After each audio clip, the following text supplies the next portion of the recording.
Welcome to the Team Woods Podcast. This is Scott Fain. Today's interview is with Rob Lacey, an up-and-coming real estate investor and entrepreneur from Youngstown, Ohio. Now, we initially met through our project management company where we worked to help get his latest property cleaned out and fixed up to put it on the market.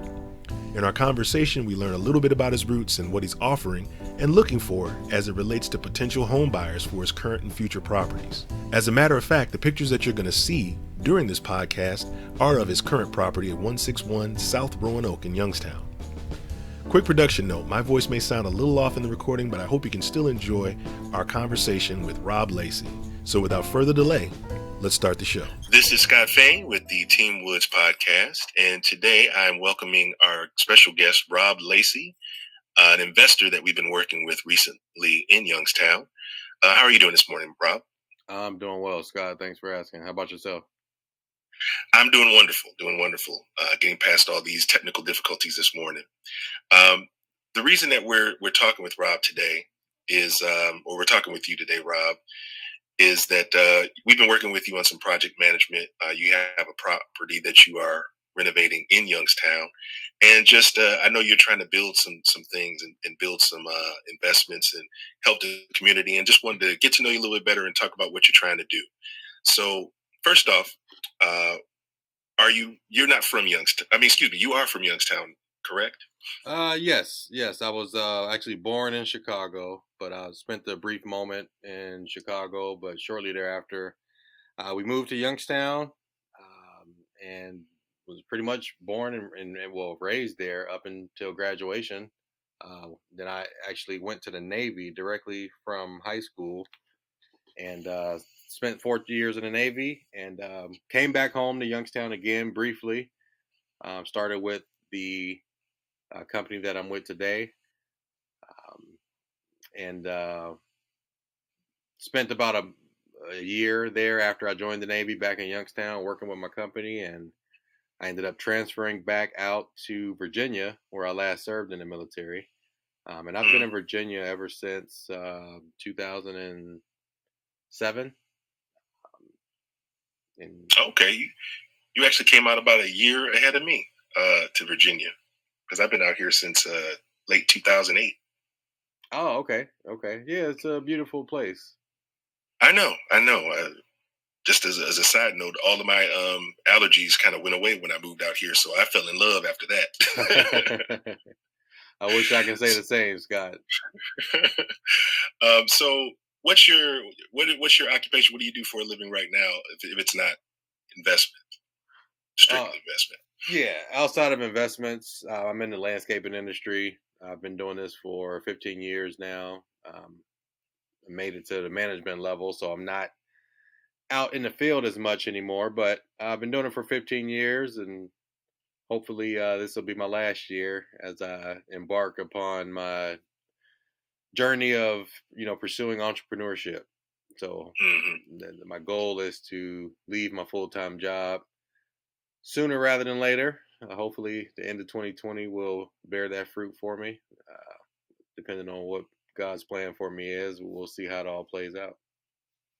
Was this part of your dreams as you were coming up? Part of what you dreamed you'd be doing, being an entrepreneur, being in management? Like, what were your dreams coming up for the future? Yeah, I feel like I've always had an entrepreneurial mindset. My mother was an entrepreneur, and my aunt was an entrepreneur in Chicago. So it's something that I've always envied, and I've always looked forward to getting into the entrepreneurial world. But as you know, there's so many different avenues that you can take to get to that to get into the entrepreneurial world. And I didn't know how exactly I would get into it. I didn't know what role would lead me there, but real estate, I believe it's really allowed me to discover what my purpose is.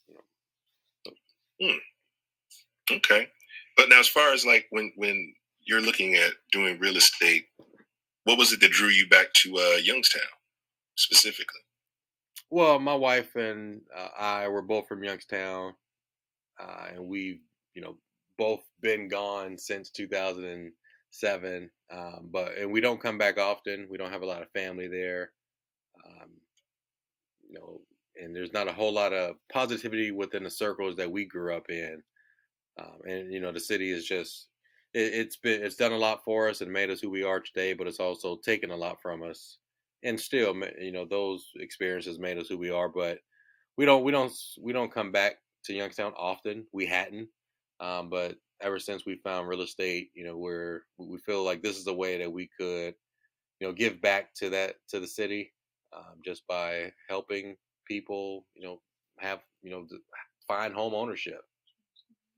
If we can really change the narrative of what Youngstown is, and what people think of it, then that would definitely play a large part in achieving our goals. I think some of it comes down to as far as what people think of it, comes down to just not having the information, not having that knowledge. Because when I came down there, I come through the lens of, one of my best friends, Matthew Woods, uh, Team Woods, shout out. Shout out. Go there, and I spend most of my time with him, and so he has family and connections and stuff like that throughout the area. So I see it on a very personal level, and just the thing that I get struck by with Youngstown is just how friendly a lot of people are. When it comes to there, and just kind of close knit. It's a community. Yeah. And I like that. Yeah, I appreciate that. Now we're currently dealing with the COVID, stuff. I wanted to see if the COVID-19 pandemic has it helped your life's mission or hurt, or how has it slowed you down from what you're trying to do? Well, I believe this pandemic that we all are going through right now. I believe it's definitely opened up our eyes and allowed us to appreciate what we currently have. Um, with our families and friends, the ones that we were able to actually associate ourselves with, amidst this pandemic. And I think it's definitely helped us to give a moment to just stop and slow down. More than anything, I think it's added increased our patience. Everyone. We live in a microwave world right now. We want everything to be done now, done fast. Social media, Mhm. everything is a quick reaction. I think this pandemic has allowed us to slow down a little bit and just it increased everyone's patience. And that's just, I think I speak for everyone when it comes to that, because we were forced to sit down at this point. So it's definitely helped me grow. I like to think I'm closer to my wife, closer to my heavenly Father, and just of course with my 3 children. They've been out of school and we've been home from work for the most part. So it's definitely helped us, come together. Um, yeah, I like to think so. Yeah, it's a great way to take the positive from a negative. It's like despite all the negative stuff going on, that is a good takeaway from it. I experience. I'm having similar with you. Like you said, everything's going so fast, and to have to sit here for these last few months kind of helps clear your mind, create some peace of mind, at least from all the crazy chaos that we were normally dealing with. Now it's different, but in some ways better. So, what's your investment strategy for moving forward? Like what are you trying to do right now? Right now, Scott, to be honest, I'm trying to leave my full time job. Like I said, been doing it for 15 years. So I'm pursuing leaving um, my full time job. So the only way that I can really do that, is to replace my salary. So in order for Hmm. me to do that, I need to I'm looking for homes, real estate in the area that I could purchase and hold and get into that daunted industry of being a landlord. So I can, like I said, replace my salary with rental income. Um, That's What types of properties are you looking at? Are you looking to invest in? Well, currently, we started out with single family homes because that's where we feel like we're going to, make the most impact. There's a lot of, distressed homes in the area, unfortunately. So we're looking for homes that may be distressed, or, families that have endured some pains from COVID, being out of work, losing hours, whatever it might be. We're looking to help families that feel like they don't have an alternative. Most people think Hmm. when it comes to selling their home, they can only go through a real estate agent. They feel like the only way that they can sell their home is to put it on the market, and we put ourselves in a position where we can provide alternative options to homeowners in the area who are looking to, close one chapter and move on to the next chapter of their life. And sometimes money is the way that they can do that. So we provide that option for them. Okay, well, like specifically, do you have an example of like one example of way that you would help someone that's experiencing something like that? Because I know we talked about lease options and things like that, but I'm just curious. Well, yeah, I can go into a little greater detail on the property that you guys are working on. That we're working on together. So that gentleman, he was working out of General Motors, which that was the premier job in Youngstown. My mom worked at General Motors. My stepdad worked at General Motors growing up. My wife's stepdad worked at General Motors growing up. So that's the premier job in the area.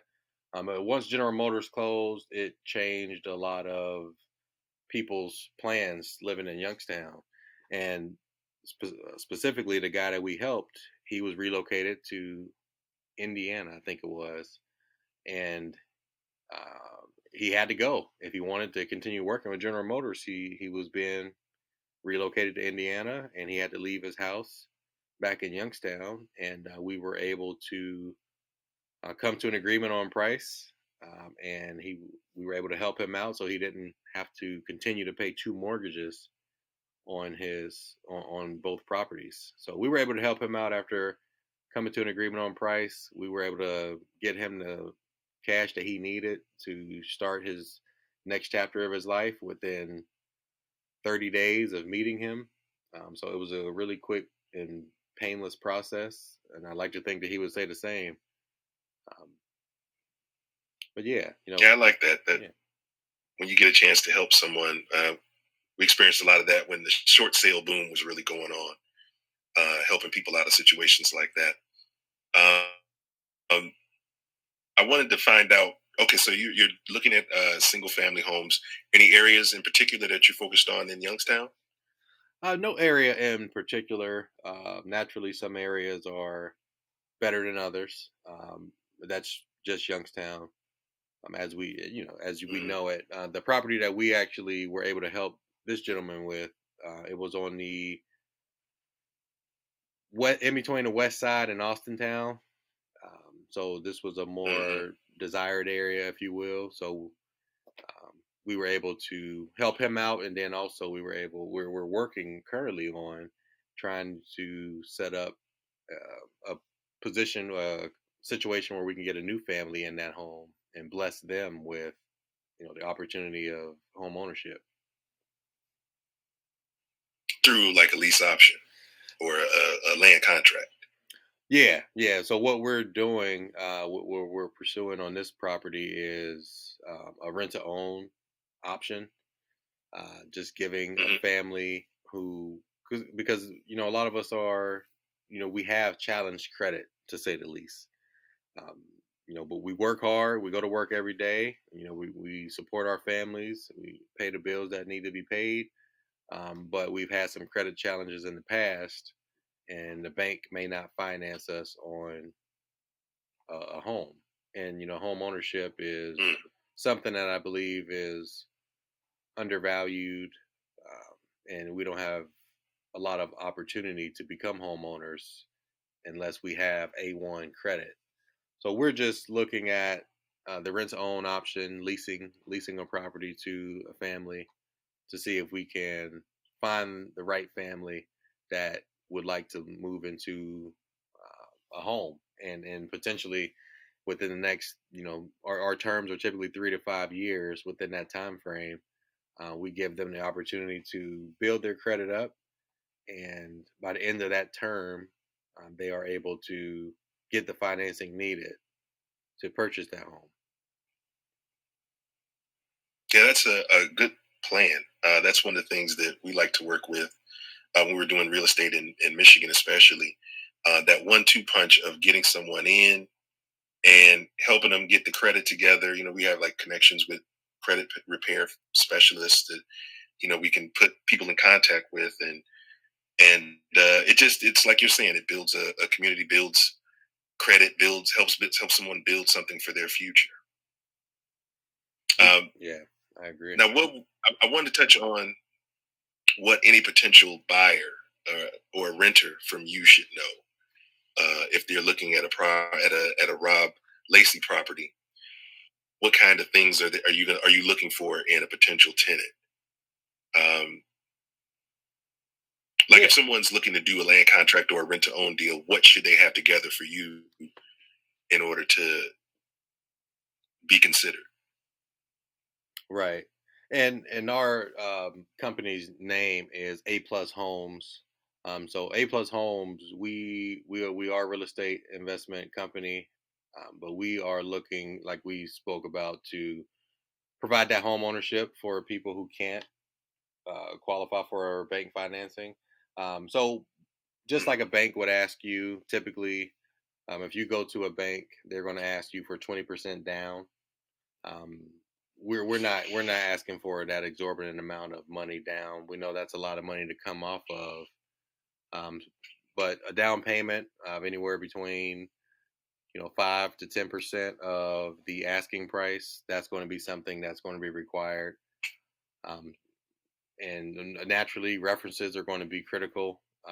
Not only personal references, but we also want to hear from your previous landlords, see how your payment history was. We also want to hear from your employer and make sure that you've had stable employment, at least 2 years of stable employment. We just want to make sure that we're setting whomever up in a position that they're not going to fail.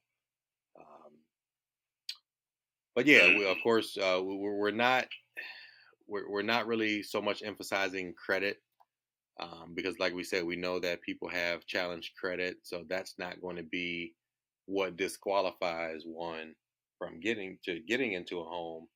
um, but more so, if your job security and stability hasn't been there over the years, then that's one of the things that we're really going to be emphasizing on, is because we want to help people that have been out here working for and just grinding, trying to make ends meet, and provide a home for their family, and they hadn't been able to do that, and now here's an opportunity to be able to do just that. So um, yeah, just a few of the things that we're it's going to like be you're looking passing for. What was that? It's like you're giving. It's like you're passing out breaks. Like sometimes people just need a little bit of a break, and Exactly. that's what it sounds like you're trying to provide someone with an opportunity to have a little bit of luck break their way, Exactly. and like you say, bless their family. Um, are there any red flags that you see on an application, or that you look, that when you see it, that just kind of okay, maybe I want to look at this a little bit closer, or what I'm saying, like um anything that you're not looking for. like I said, we're not emphasizing on credit as much as the next landlord or bank may. We're not emphasizing on credit, but we are definitely looking at employment. And if you haven't had, held down a job, like I said, for 2 years, then that's going to be a red flag for us. Because we know if you got a steady job, a stable job, and then you're able to afford the what it's going to cost to have this home, because it's a little more expensive than just living in an apartment. More responsibilities on the leasee's behalf. So Mhm. we just want to make sure that they're responsible and holding a job. I feel, um, with one employer, I feel like that is a sign of responsibility. So that's going to be one of the Mhm. main things that we're looking for is job history. Okay. And then, how long does your approval process take? Um, Like well, when someone submits an application? I mean, we're actually working through that as we speak. But typically, once the applications come in, net with COVID, everything's kind of slowed down. The world has slowed down, so um, it may be another couple weeks added on to this number. But typically, about 2 to 3 weeks, we have all of the information gathered that we need. As long as the applicant is forthcoming with the information that is being asked of them on the application. We want to be able to speak to your previous landlord and your employer, and honesty is the best policy. So just being forthcoming with that information, and it will help the process move a whole lot smoother. Yeah, I can understand that. Because it's just like you say, when it comes to providing someone a home, you want it on both from both sides. You're trying to be straightforward and honest to what you are providing, and you want the other person to reciprocate. Um, my last question, as far as just potential investors or potential renters, whose name does the utility stuff? Are you guys covering any of the utilities, or how does that work? No, no. So the utilities, the only thing that we're going to cover is the trash service. But when it comes to the utilities, the electric, the gas, the water, all of that will be covered by the homeowner. Okay, all right. So, how do people get in touch with you if they're interested in properties that you have and want to submit an application on one of the properties that you're going to be working on? Social media is, our primary form of marketing, if you will. They Hmm. can follow us on Instagram. Again, it's just our company's name, A Plus Homes LLC. That's the Instagram, and the same for Facebook. It's just A Plus Homes LLC. So that's one way to find us there, and our email address. When it comes to filling out the applications and turning them in, they can send them to the email address, which is info at a plus homes, APLUSHOMES, info at a plus homes dot life, LIFE. That's our email address. And we're going to be accepting applications for the current property that we're working on, because we have an open house upcoming. We're this upcoming Sunday, to September 13th, 2020. We're having an open house, and we're going to have the opportunity to allow interested parties to come in and walk the property, and we'll be accepting applications at that time as well. Okay, well, I'll make sure to include that information in this podcast information so folks can get in touch and come by and take a look at the property. Um, and I'll have information on the property in the link as well. But I wanted Okay. to thank you again for taking the time and just to talk with me for a few minutes today. Oh yeah, no problem. I appreciate you setting this up. I know we've been working on Oh, it for a couple weeks now. yes, yes, indeed. Despite all the challenges, it's been a pleasure to talk with you, and I wish you guys all the luck in the world. But you don't need it because you got a plan and some good energy. So I wish you all the best. Yeah, I very much appreciate that, Scott. We'll definitely be in touch with you regarding any of our future projects, and hopefully we can do this again one day. All right, man. Thank you. I appreciate it. All right, thanks a lot. All right. All right, bye for now.